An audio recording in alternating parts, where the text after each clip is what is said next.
Honda ADB 160. Ang astig po ng dating nito pong kanyang makapal na daytime running light at naka full LED na po ito pong kanyang high beam and low beam. Located naman po rito sa bandang itaas, ito pong kanyang mga LED na turn signals at clear color po ito pong kanyang windshield at ito po ay adjustable. Naka silver color ito pong kanyang front telescopic fork at ito po ay gumagamit ng single rotor disc brake na flower design with 2-pot caliper na Nissin brand black color with ABS at ito pong kanyang cast wheel is matte brown color na Y design at mayroon pong sukat ang kanyang gulong rito sa harapan na 110 by 80-14. Maporma din po pala ang dating nito pong kanyang upuan. Combination naman po ng black at gray ang kanyang seat cover at makikita natin ito pong kanyang pagkakatahi ay matibay. Buksan naman po natin ito pong kanyang underseat compartment. Ang lapad po at malawak, malalim.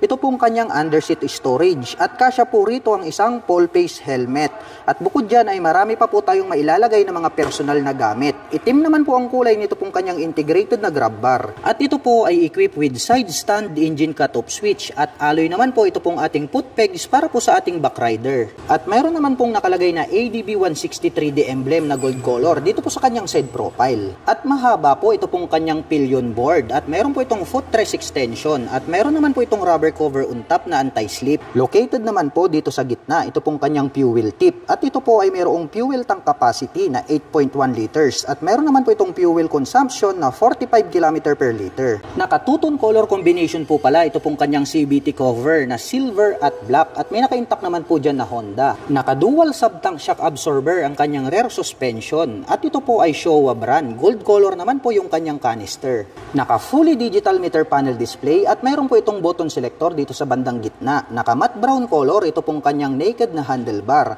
At ang kanya naman pong mga button selector, mayroon po itong high beam and low beam, horn at turn signal selector. Habang dito naman po sa kabila, nandirito po yung kanyang auto stop start system, hazard button at ang kanyang electric starter. At ito po ay gumagamit ng smart keyless system para sa kanyang ignition. Included na po rito yung kanyang fuel at set button.